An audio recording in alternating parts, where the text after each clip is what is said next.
All right, President Biden is yet again vowing to make the rich and the big bad corporations, quote, pay their fair share, as if they weren't paying enough, because he wants them to foot the bill for his Build Back Better agenda.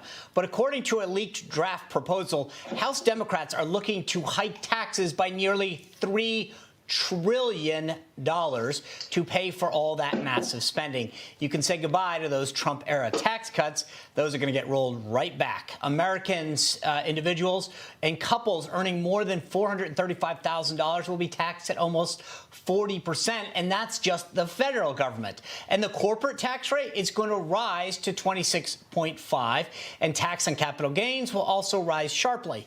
But will the economic burden of Biden's policies ultimately fall on the middle class that he says is being protected? Joining us now to discuss, author of Hillbilly Elegy and Ohio Senate candidate JD Vance. JD, good to see you again. Thanks for having me, Sean.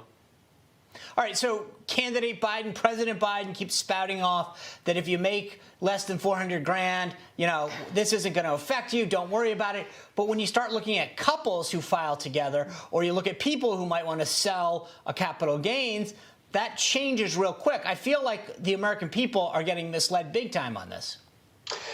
Yeah, that's right. There's definitely been a big bait and switch where the Biden folks have promised one thing and then delivered another. Of course, that's not the only issue. We've seen that with the vaccine mandates, for example, of just the last few days.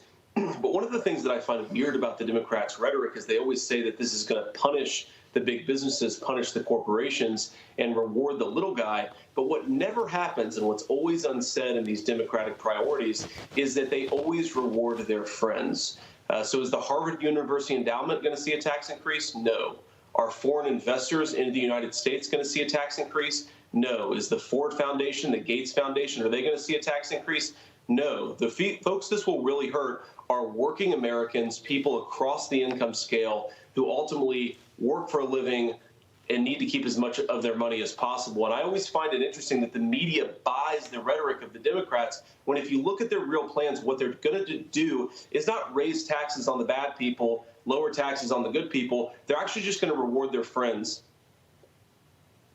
So let me ask you this, JD, because beyond this actual tax increase, isn't inflation basically just a tax on the middle class? Yeah, that's exactly right. Of course, that won't be reported by the media, but the inflation that's going on in this country right now, you know, used cars are more expensive, new cars are more expensive, ground beef, dairy at the grocery store, these things are all more expensive. That's a huge tax on the middle class, and especially seniors who are living on a fixed income. You know, in my state of Ohio, where I'm running for Senate, you have a lot of grandparents who are living on Social Security, who are taking care of kids who maybe were orphaned by the opioid epidemic or by something else. They're already struggling to make ends meet. When they go to the grocery store and find out that ground beef is $1 a pound more expensive, that really hurts them. And of course, Biden isn't talking about them, because at the end of the day, I don't think Biden cares about people like them. So, you know, your book really addresses sort of, for lack of a better word, the forgotten men and women, the people that Donald Trump spoke to, right? When you go out there and campaign and you're talking to these folks in diners or in workplace environments, do they get it? And I'm not saying that in a pejorative way. I'm saying it that the Democrats like to talk about taxing the rich. And so if you're just sitting back, you think to myself, oh, okay, that's not me. But the question I have is that, do these people understand, to your point, that this is a bait and switch and that they are actually being impacted?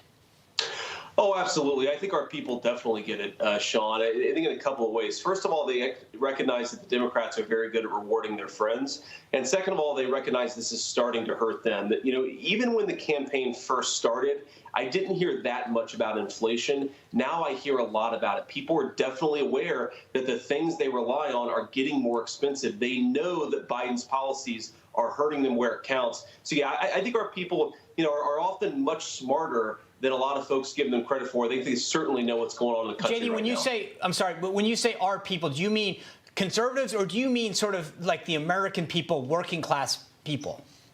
Yeah, I just mean our, you know, American workers, right? Conservative Americans who work for a living, who pay their taxes, who try to work hard and play by the rules. Not even every one of them votes the way that I'd like them to vote, but they're not happy. I think a lot of even Biden's voters are not happy about what they're seeing out of the Biden administration right now, from foreign policy, but certainly on the economics. Hey, I'm Rob Finnerty. Thanks for watching. If you enjoyed this video, please join the conversation in the comments below. Don't forget to subscribe, too. Hit the bell icon to be alerted to breaking news. And remember, there's a whole lot more on Newsmax TV, America's fastest growing cable news network. Newsmax TV, we're real news for real people.